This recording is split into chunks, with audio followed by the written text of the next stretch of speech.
I'm in Papua New Guinea filming a reality TV show. I'm being paid by the network to follow a team of Alaskan prospectors as they dredge crocodile-infested rivers looking for gold.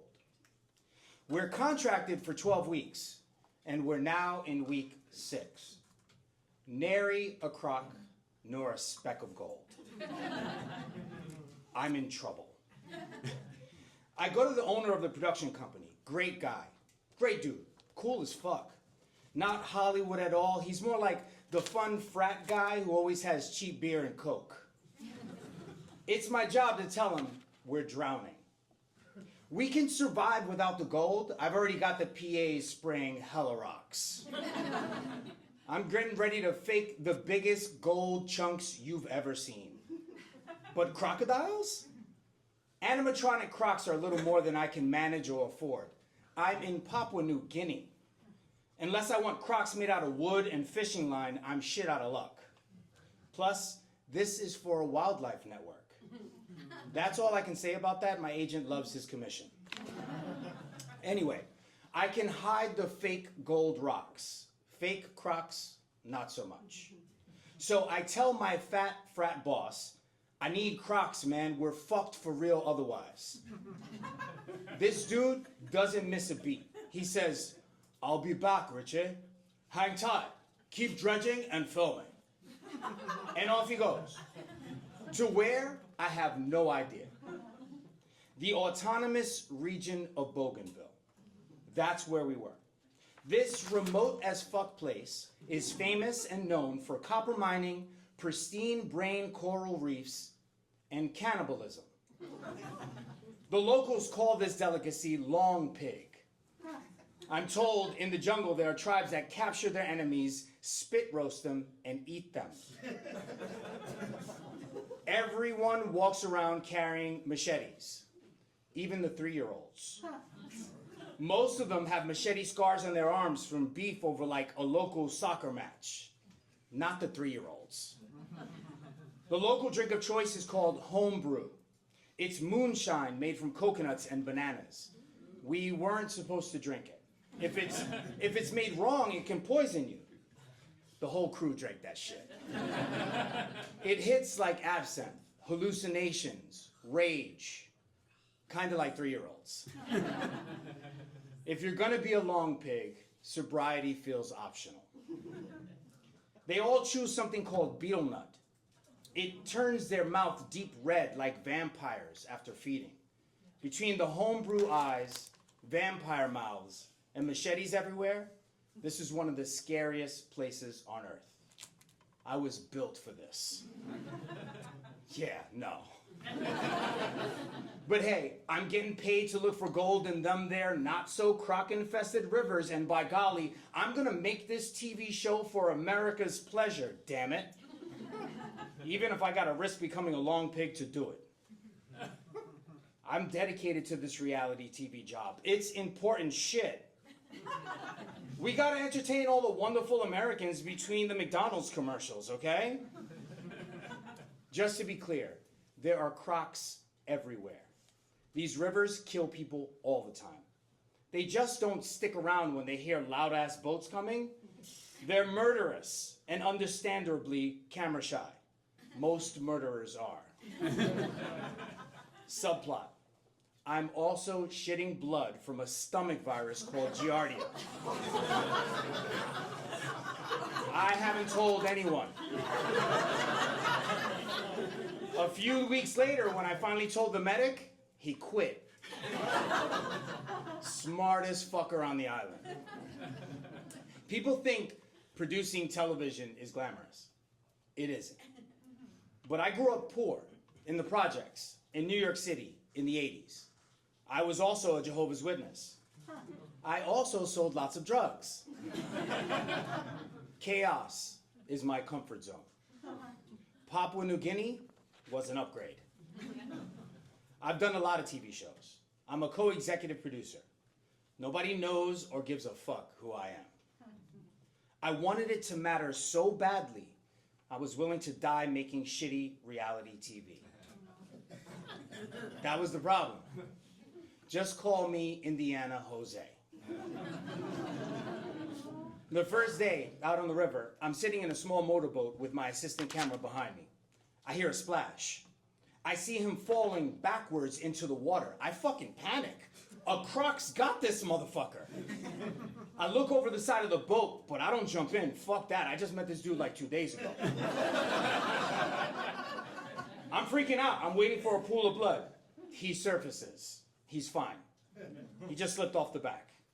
I helped him into the boat. He never even noticed. I totally left him to die for a second. These crocs had me shook. My outfit from REI said badass Nat Geo Explorer, but my nerves had me twitching like a chihuahua on meth.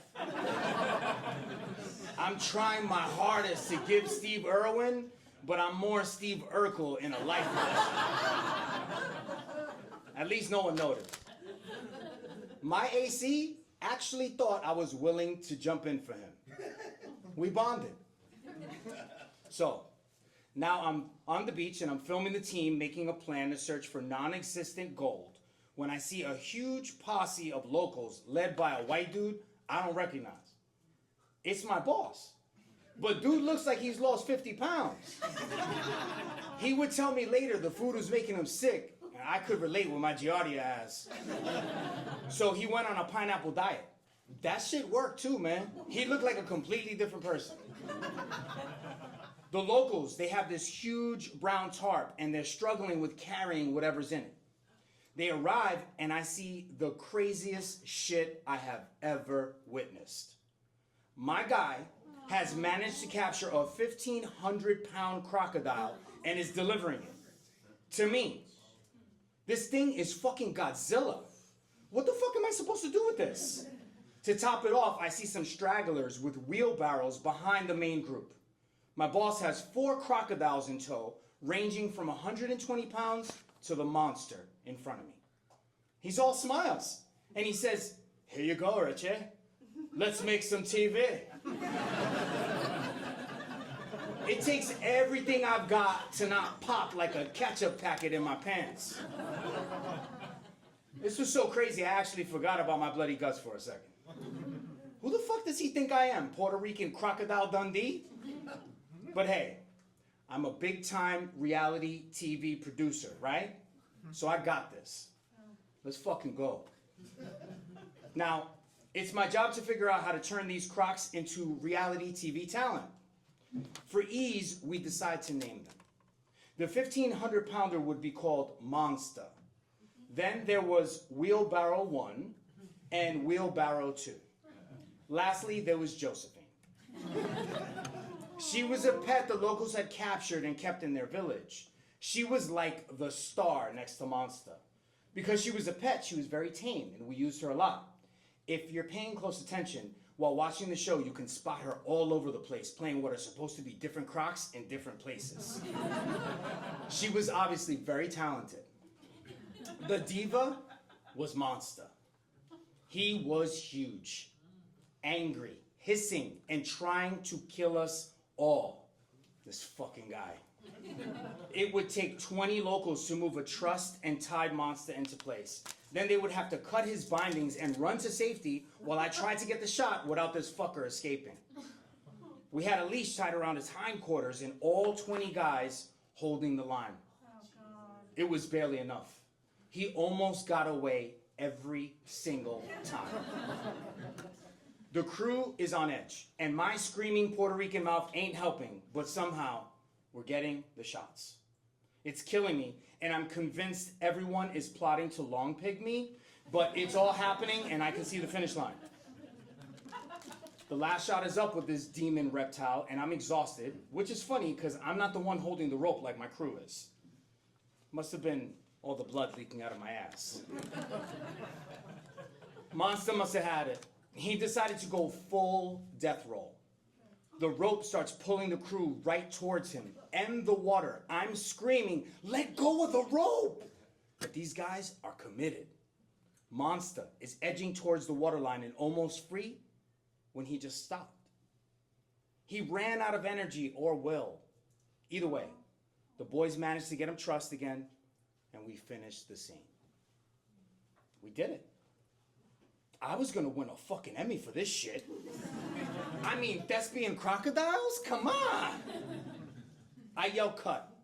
We all break into applause. People aren't even hiding the homebrew they're drinking on set anymore, and I don't care. I look at my boss, and he's got this serious look on his face. I ask him, "What's up, bro?"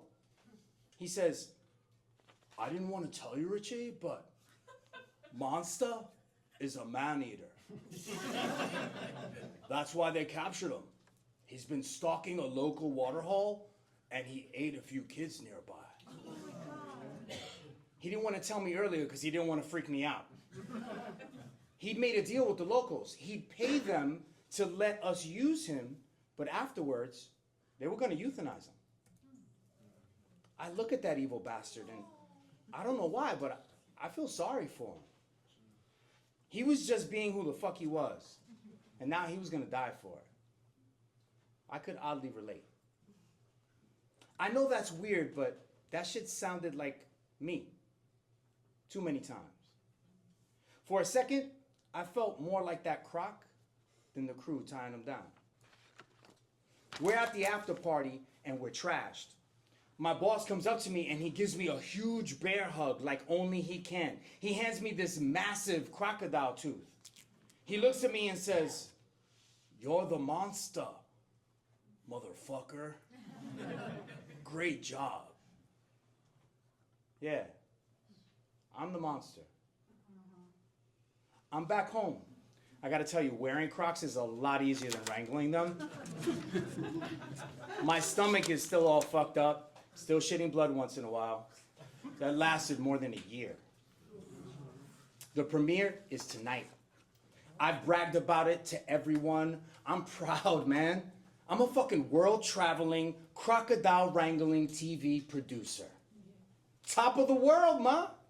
I finally arrived. The next day, the ratings came out. To say it was dismal would be an understatement. Nobody watched. And I mean nobody. My friends were polite, but I could tell. Apparently, people don't want to watch Alaskans take gold from rivers in Papua New Guinea. I thought the Crocs would cover it. The network buried the show. Final episodes aired at 4 a.m. You couldn't find it even if you wanted to. I had risked my life for nothing. I thought if I could survive this, if I could pull something watchable out of crocodiles and bullshit, it would finally mean something. I was good at surviving chaos. I just didn't know when to quit. There was nothing left to chase. No Crocs, no gold, no cameras. When I finally looked, there was nobody left to blame. Just me. Yeah, I'm the monster. I wasn't chasing success. I was running from myself. And for the first time in my life, I just stopped. Thank you.